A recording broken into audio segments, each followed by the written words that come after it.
Pride and Prejudice. Chapter 7.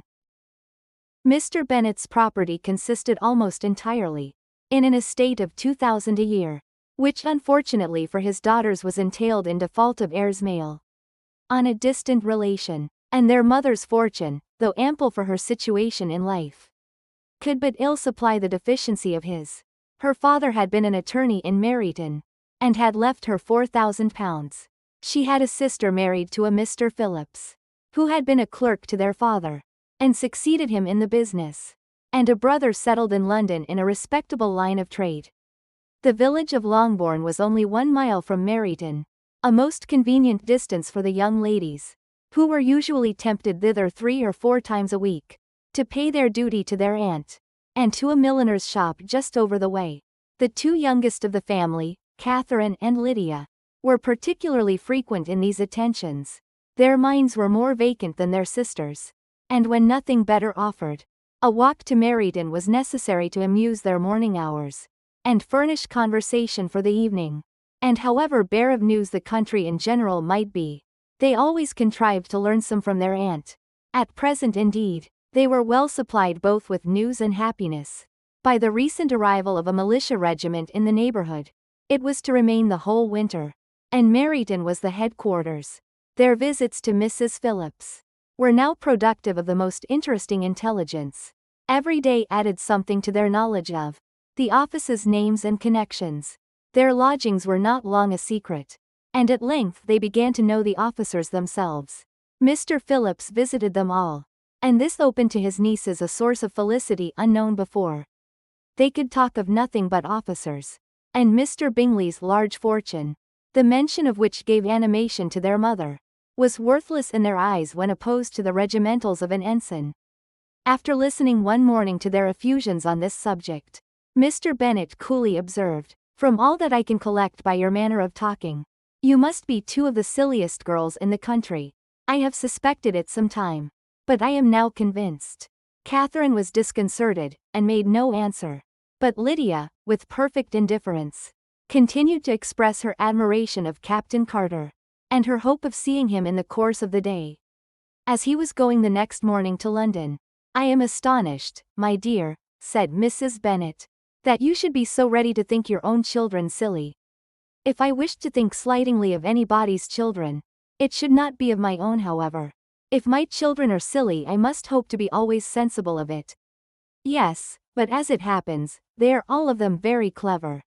This is the only point, I flatter myself, on which we do not agree. I had hoped that our sentiments coincided in every particular, but I must so far differ from you as to think our 2 youngest daughters uncommonly foolish. My dear Mr. Bennet, you must not expect such girls to have the sense of their father and mother. When they get to our age I dare say, they will not think about officers any more than we do. I remember the time when I liked a red coat myself very well. And indeed so I do still at my heart. And if a smart young colonel, with 5 or 6,000 a year, should want one of my girls, I shall not say nay to him. And I thought Colonel Forster looked very becoming the other night at Sir William's in his regimentals." "Mamma," cried Lydia, "my aunt says that Colonel Forster and Captain Carter do not go so often to Miss Watson's, as they did when they first came. She sees them now very often standing in Clark's library."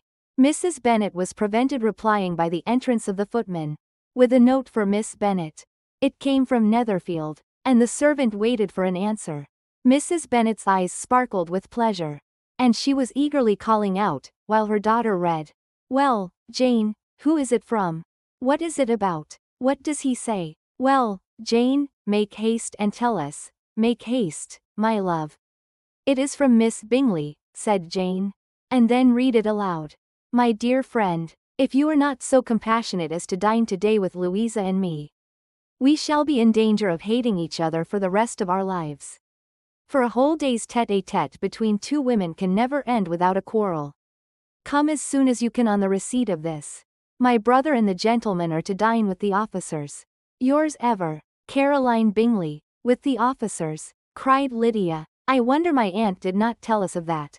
"Dining out," said Mrs. Bennet, "that is very unlucky." "Can I have the carriage?" said Jane. "No, my dear, you had better go on horseback, because it seems likely to rain. And then you must stay all night. That would be a good scheme, said Elizabeth. If you were sure that they would not offer to send her home. Oh, but the gentlemen will have Mr. Bingley's chaise to go to Meryton. And the Hursts have no horses to theirs. I had much rather go in the coach. But, my dear, your father cannot spare the horses, I am sure. They are wanted in the farm, Mr. Bennet, are not they? They are wanted in the farm much oftener than I can get them. But if you have got them today, said Elizabeth, my mother's purpose will be answered. She did at last extort from her father an acknowledgment that the horses were engaged. Jane was therefore obliged to go on horseback, and her mother attended her to the door, with many cheerful prognostics of a bad day.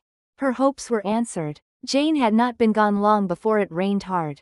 Her sisters were uneasy for her, but her mother was delighted. The rain continued the whole evening without intermission. Jane certainly could not come back. This was a lucky idea of mine, indeed, said Mrs. Bennet, more than once. As if the credit of making it rain were all her own. Till the next morning, however, she was not aware of all the felicity of her contrivance. Breakfast was scarcely over when a servant from Netherfield brought the following note for Elizabeth. My dearest Lizzie, I find myself very unwell this morning, which I suppose is to be imputed to my getting wet through yesterday. My kind friends will not hear of my returning home till I am better. They insist also on my seeing Mr. Jones. Therefore do not be alarmed if you should hear of his having been to me. And excepting a sore throat and headache, there is not much the matter with me. Yours, N.C. Well, my dear, said Mr. Bennet, when Elizabeth had read the note aloud. If your daughter should have a dangerous fit of illness, if she should die, it would be a comfort to know that it was all in pursuit of Mr. Bingley. And under your orders. Oh, I am not at all afraid of her dying. People do not die of little trifling colds. She will be taken good care of. As long as she stays there, it is all very well. I would go and see her, if I could have the carriage. Elizabeth, feeling really anxious, was determined to go to her, though the carriage was not to be had. And as she was no horsewoman, walking was her only alternative.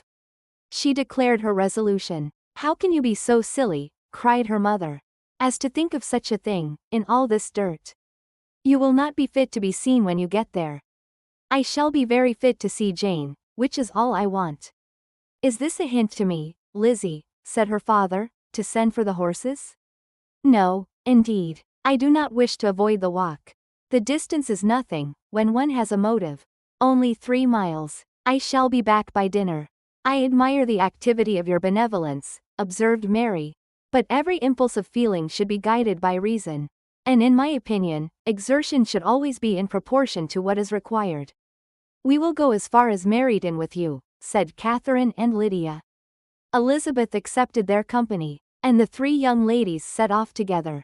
If we make haste, said Lydia, as they walked along, perhaps we may see something of Captain Carter before he goes.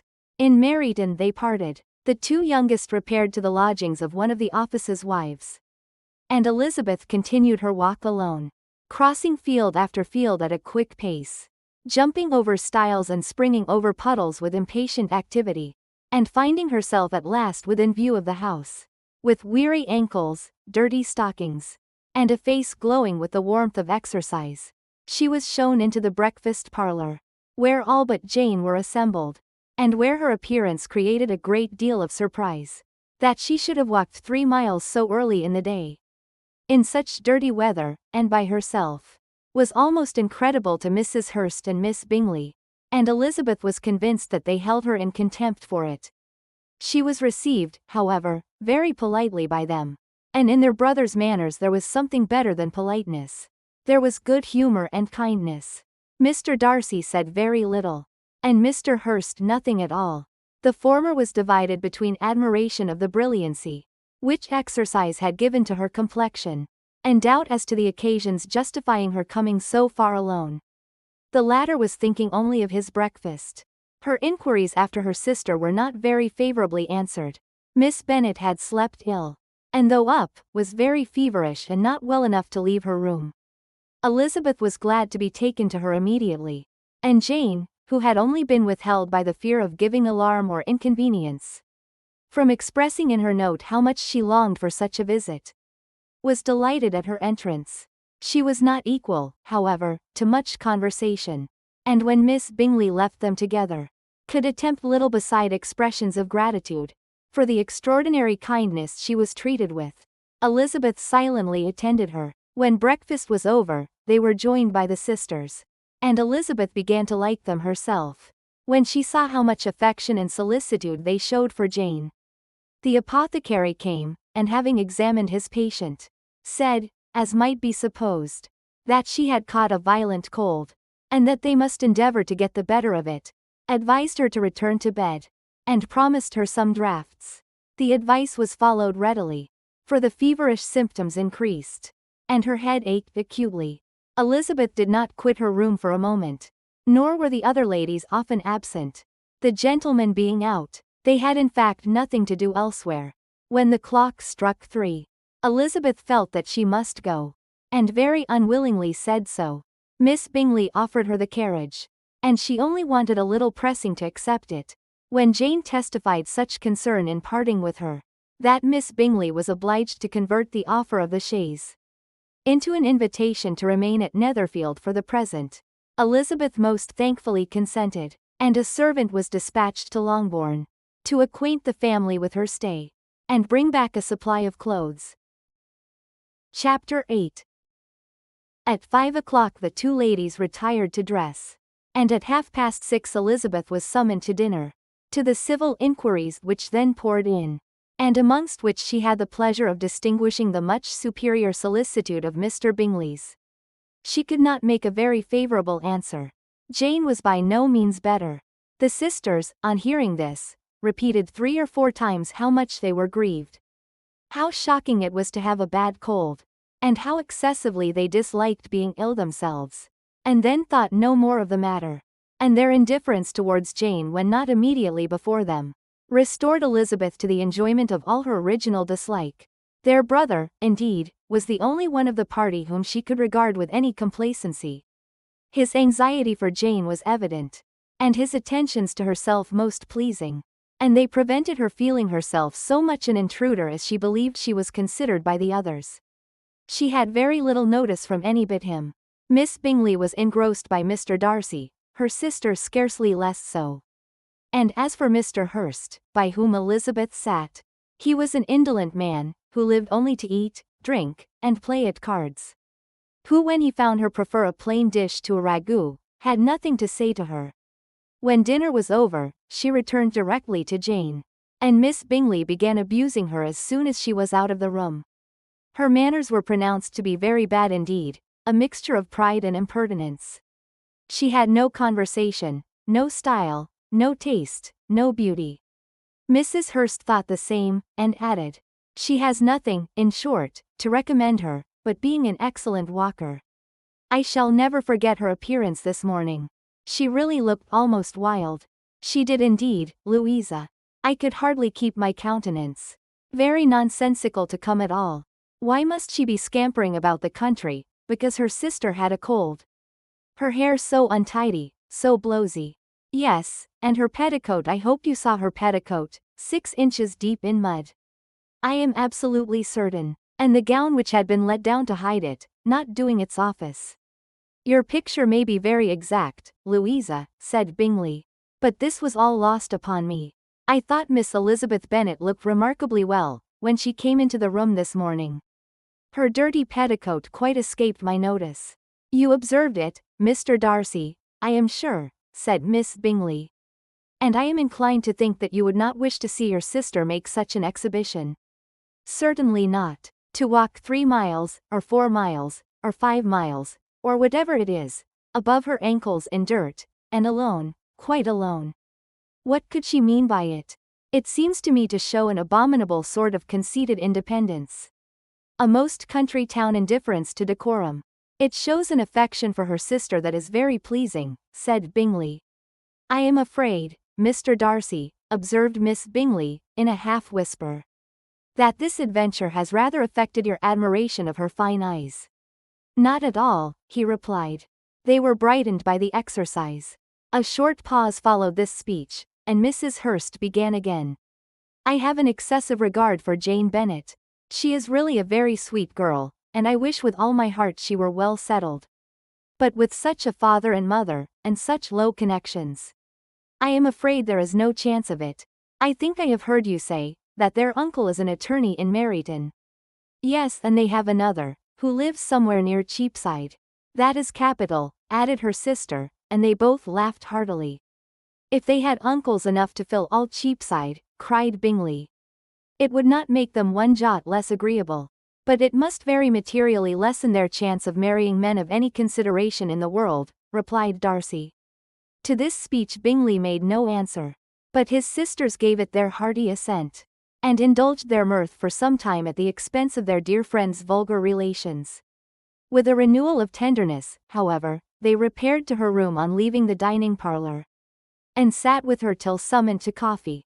She was still very poorly, and Elizabeth would not quit her at all, till late in the evening, when she had the comfort of seeing her asleep, and when it appeared to her rather right than pleasant that she should go downstairs herself. On entering the drawing-room she found the whole party at loo, and was immediately invited to join them, but suspecting them to be playing high she declined it, and making her sister the excuse, said she would amuse herself for the short time she could stay below with a book. Mr. Hurst looked at her with astonishment. Do you prefer reading to cards? Said he. That is rather singular. Miss Eliza Bennet, said Miss Bingley, despises cards. She is a great reader and has no pleasure in anything else. I deserve neither such praise nor such censure, cried Elizabeth. I am not a great reader, and I have pleasure in many things. In nursing your sister I am sure you have pleasure, said Bingley. And I hope it will soon be increased by seeing her quite well. Elizabeth thanked him from her heart, and then walked towards a table where a few books were lying. He immediately offered to fetch her others all that his library afforded. And I wish my collection were larger for your benefit and my own credit. But I am an idle fellow, and though I have not many, I have more than I ever look into. Elizabeth assured him that she could suit herself perfectly with those in the room. I am astonished, said Miss Bingley, that my father should have left so small a collection of books. What a delightful library you have at Pemberley, Mr. Darcy. It ought to be good, he replied. It has been the work of many generations. And then you have added so much to it yourself. You are always buying books. I cannot comprehend the neglect of a family library in such days as these. Neglect. I am sure you neglect nothing that can add to the beauties of that noble place. Charles, when you build your house, I wish it may be half as delightful as Pemberley. I wish it may, but I would really advise you to make your purchase in that neighborhood, and take Pemberley for a kind of model. There is not a finer county in England than Derbyshire. With all my heart, I will buy Pemberley itself if Darcy will sell it. I am talking of possibilities, Charles. Upon my word, Caroline, I should think it more possible to get Pemberley by purchase than by imitation. Elizabeth was so much caught by what passed, as to leave her very little attention for her book, and soon laying it wholly aside, she drew near the card table, and stationed herself between Mr. Bingley and his eldest sister, to observe the game. Is Miss Darcy much grown since the spring? Said Miss Bingley. Will she be as tall as I am? I think she will. She is now about Miss Elizabeth Bennet's height, or rather taller. How I long to see her again. I never met with anybody who delighted me so much. Such a countenance, such manners, and so extremely accomplished for her age. Her performance on the pianoforte is exquisite. It is amazing to me, said Bingley, how young ladies can have patience to be so very accomplished, as they all are. All young ladies accomplished. My dear Charles, what do you mean? Yes, all of them, I think. They all paint tables, cover screens and net purses. I scarcely know anyone who cannot do all this. And I am sure I never heard a young lady spoken of for the first time, without being informed that she was very accomplished. Your list of the common extent of accomplishments, said Darcy, has too much truth. The word is applied to many a woman who deserves it no otherwise than by netting a purse, or covering a screen. But I am very far from agreeing with you in your estimation of ladies in general. I cannot boast of knowing more than half a dozen. in the whole range of my acquaintance, that are really accomplished. Nor I am sure, said Miss Bingley. Then, observed Elizabeth, you must comprehend a great deal in your idea of an accomplished woman. Yes, I do comprehend a great deal in it. Oh, certainly, cried his faithful assistant. No one can be really esteemed accomplished, who does not greatly surpass what is usually met with.